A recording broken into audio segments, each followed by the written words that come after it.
The best thing was it came to the charts in 2 days. And everybody thought it was a fiddle because our managers' stores send in these, what is it, record things? Returns. And everybody down south thought, he's buying them himself or he's just fiddling the charts, you know. But he wasn't.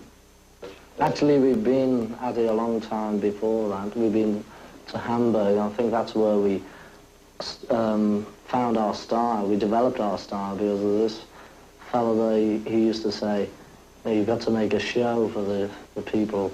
And he used to come up every night shouting, Mac Show. So we used to Mac Show, and John used to dance around like a gorilla, and we'd all, you know, knock our heads together and things like that. Anyway, we got back to Liverpool, and all the groups there were doing this sort of shadows type of stuff. And we came back, leather jackets and jeans and funny hair, macking show, which went down quite well.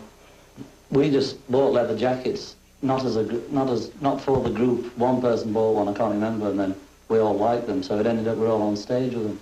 We'd always worn jeans because we didn't have anything else at the time, yeah. And then we went back to Liverpool and got quite a few bookings, you know, they all thought we were German. You know, we had builders from Hamburg, and they all said, you speak good English, you know, things like that. So we went back to Germany, and we had a bit more money the second time. So we bought leather pants, and we looked like 4 Gene Vincents, only a bit younger, I think.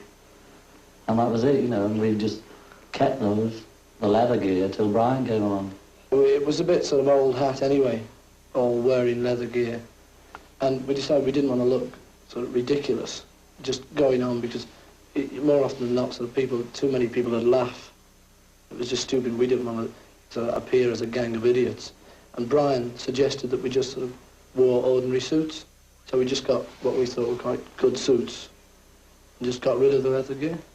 That was all. And you had yours pinched anyway. Oh yeah, I had my pants pinched anyway. We didn't laugh at them in Liverpool. We do like the fans and enjoy reading the publicity about us, but from time to time you don't realise that it's actually about yourself. You see your pictures and read articles about, you know, George Harrison, Ringo Starr, Paul and John, but you don't actually think, oh, that's me that I am in the paper.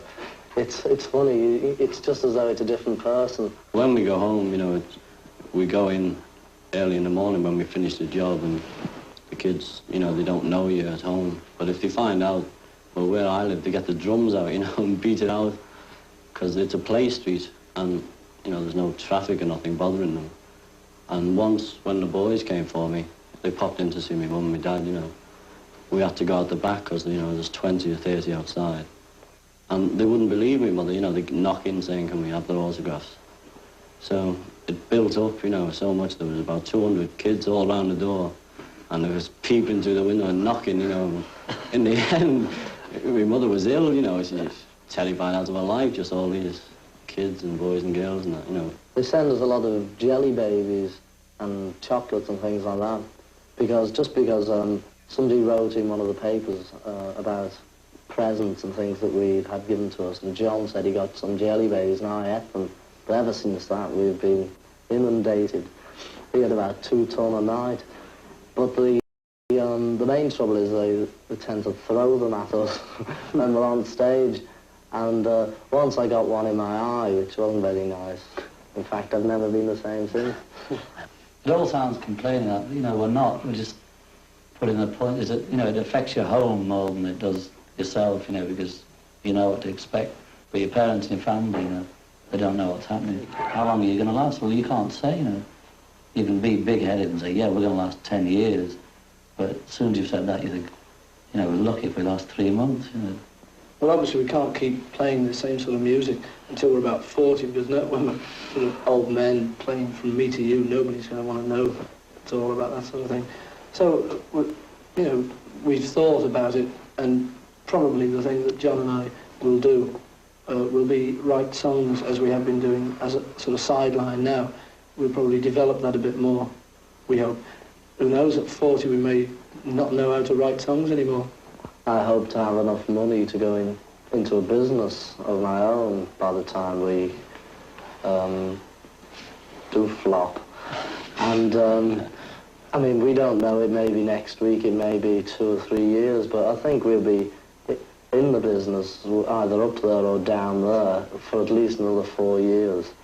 I've always fancied having a lady's hairdressing salon, you know, a string of them, in fact, and trot round with my stripes and my tails, you know. Like a cup of tea, madam? Gorgeous, George. George, how did you feel when you were in a plane and the door flew open? Cold. You ought to wipe the comic cuts, you know. Oh, this is Ringo. This is no good. George, He's how many over there. guitars do you actually use? How many? Well, one at a time. You only use one. But they've got about... How many have you got? 4. 4. Yeah. They all look so beautiful as that. Ah, listen to those. I There you got go. this the other day. Yeah. This And what is the about new one. this is the new one? Yeah, It's it's very the new expensive. It's not. No? No, Oh, I made won't it ask you myself. how much it is. How about this hair now? Is it real or is it a wig? It's a real wig. It's a real. Is it plastic or is it? I mean, it's Fiberglass. Real fiberglass. Okay, that's okay, George. It's Beatle time again. Hello, Ringo. Hello? Lots of cards as usual, especially about the rings on your fingers. It says, "Dear Ringo, why do you have all those rings on your fingers? Do they represent anything?" No, I wear them on my fingers because I can't put them through my nose. Not enough room. Let's have a look at them. You've got 4 on here, but how many do you actually have? 649 and a half. You counted them recently, obviously. Here's a great one. I've never seen a close-up of the Beatles from the knees down. Very lucky. So please, could we have one on the show? And what size shoes do they take? I mean, what size shoes do you take? 7. What about Paul? 8 and a half. And George? 7 and a half. What about John? 42. Oh, yeah. Ringo, why do you dislike Donald Duck? You know, you can't understand Say it. that again. I think it's a good enough reason, don't you? Yeah. Could you tell me, or this is the girl, would you tell her what you and Paul have got written on your bracelets? Oh, it is. On one side, it's got Richie, because my real name's Richard, don't tell anybody. Yeah. And on the other side, it's Richard. got 21st birthday, love, mum. Lovely. Good old mother. That's very nice. Mime time. We've got 4 girls picked out an audition earlier in the week who are going to mime to a Brenda Lee disc. And we have a judge to pick out the best of the 4 when they've done it. The judge being Mr. Paul McCartney. Good evening. You keen on budding Brenda Lees, are you? Oh, yes. I'll bet you are, yes. Right. A terrific performance from 4 would be Brenda Lees. Well, I wonder if our panel of judges has made up its mind and is unanimous. Oh, yes, it has. It is. It has. yes. Yes. Paul, who's it going to be? I think the winner, as far as I'm concerned, number 4. Number 4, Melanie Coe. Here's a prize, Melanie, the LP from Paul, and all our congratulations. Very well done. Thank you.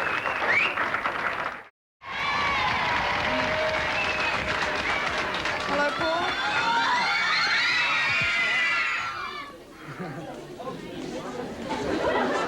Hello, gorgeous Paul. Hey. I got some questions to ask you here. It says, please, could you tell me the name of your racing greyhound? I haven't got one, actually. You haven't? No, it's a... Well, a girl sent in a letter to me, and she said, would you like a Grayson Greyhound? A Grayson? And I said, yeah. But she hasn't sent it yet. She hasn't. Oh. How did she send it through the post? I'm sure she will. No, she hasn't sent it yet. I hope she does, though. You know. Oh, here's a I great like one. Listen. Is it true you sleep with your eyes open?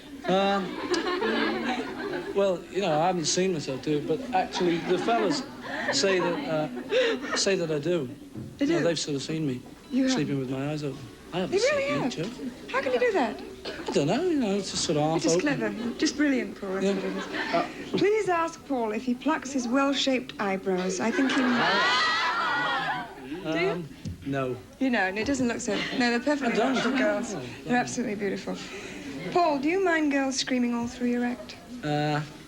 No, we like them screaming, generally, all of us, but it's a bit much all the way through. Yeah. But we love them screaming. Yeah. So, you do. There'll be some screaming now, so what's your next number going to be? I'll get you.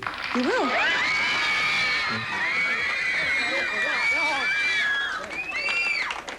Last week we promised to send LPs to the senders of the 3 best questions for the Beatles. We'd like to send the top prize to the sender of this outfit, but in fact we haven't got a name and address to go with it, which is a pity, because it's a terrific effort. Ringo, could you hold the other end? Mate, thank you. It says Beatles across the top, and then it says John and Paul and George and Ringo. and every card has got a different question on it, which I think is a terrific effort, don't you?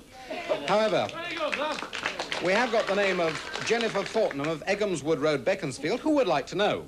Could you tell me what the Beatles would prefer to do, have a night out with Bridget Bardot or £1,000? Paul?